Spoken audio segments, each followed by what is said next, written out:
Olá, seja bem-vindo a marcoteles.com.br. Hoje eu quero comentar com você sobre o resultado de uma ação publicitária que foi dar um outro problema numa outra ação publicitária. Recentemente, uma loja de departamentos fez algumas campanhas publicitárias contrariando os valores morais judaico-cristãos, ou seja, os valores morais bíblicos, né? Entretanto, ela contrariou esses valores morais bíblicos em outras campanhas de marketing desse ano, de 2019, e ficou aparentemente não aconteceu nada, né? Alguns cristãos boicotaram essa loja de departamento e outros também fizeram a mesma coisa, mas aparentemente não deu nada. Entretanto, né, essa forma de contrariar os valores morais bíblicos ou judaico-cristãos, como você queira, né? Isso não é uma coisa que deva passar totalmente alheia, porque na verdade, quando você se afasta de Deus, você atrai sobre si maldição.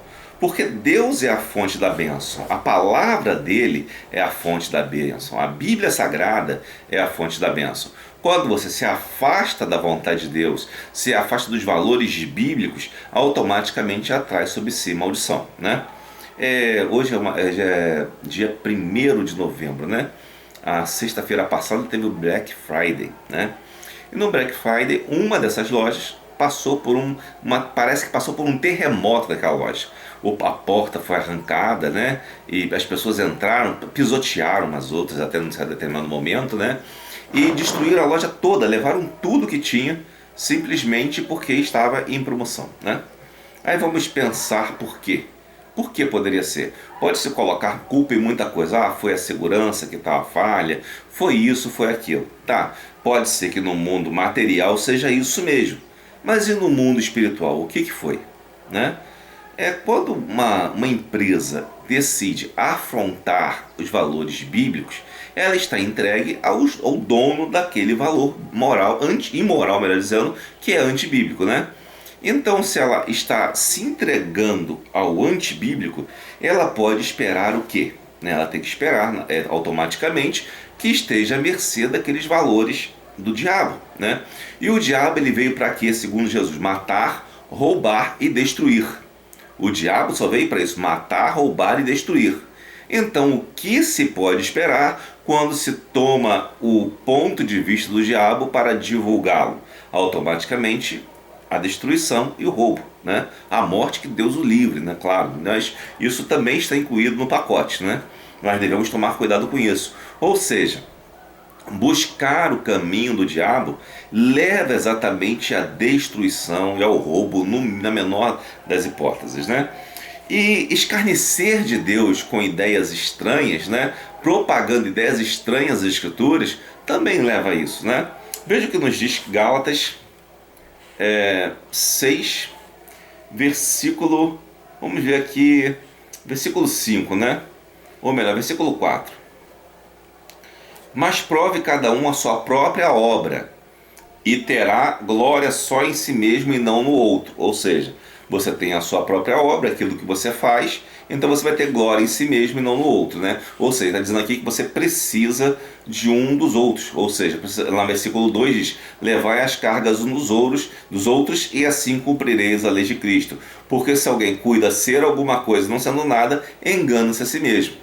Mas prove cada um a sua própria obra e tenha glória só em si mesmo, não no outro. Ele não está aconselhando você a fazer isso, pelo contrário, ele está aconselhando você a compartilhar a obra de Deus uns com os outros, né? Quando ele diz carregar as vossas cargas, também é na lei de Cristo, como diz o versículo 2, para cumprir a lei de Cristo, né? Qual é a lei de Cristo? A lei da graça. Algumas pessoas dizem que a graça não é lei, não. A lei de Cristo é a lei da graça. Está lá em Romanos também, tá? Pode procurar, tá? Não lembro aqui a referência, mas está lá. A lei da graça e a lei da fé, melhor dizendo, né? O termo é a lei da fé, que é a lei de Cristo. Qual é? Todo aquele que crê será salvo se aceitar a Jesus. Essa é a lei da fé, tá? Então, podemos continuar aqui em Gálatas. Nós vemos que essa pessoa que pensa ser alguma coisa engana-se a si mesmo. Mas prove cada um a sua própria obra e terá glória só em si mesmo e não no outro. Ele está se enganando ele vai provar a própria obra e vai ter glória em si mesmo, ou seja, ele vai assumir as consequências de ter apostado naquelas ideias que ele defendeu, né? Porque cada qual levará a sua própria carga, né? E o que é instruído na palavra, reparta de todos os seus bens com aquele que o instrui. Está dizendo, se alguém te instrui na Bíblia Sagrada, se alguém te levou a palavra de Deus, ele diz para você compartilhar os seus bens com essas pessoas e com outras pessoas que são seus irmãos também, né? E não erreis, aí vem o texto que eu quero destacar com vocês. Não erreis, Deus não se deixe escarnecer, porque tudo que o homem semear, isso também se fará. Porque o que semeia a sua carne, da carne ceifará a corrupção, mas o que semeia no Espírito, do Espírito ceifará a vida eterna. Bom, esse vídeo aqui tem que ser rápido, né? Não há porque ser muito longo. Eu quero dizer para você, se você semeia, né, a palavra de Deus, se você semeia os valores bíblicos, os valores morais das Escrituras, você vai colher o que há de melhor, não o que há de melhor da terra, como dizem alguns. Você vai escolher o que há de melhor. Mas se você semeia o mal, se você semeia a revolução, se você semeia coisa do tipo, é o que você vai ter, tá?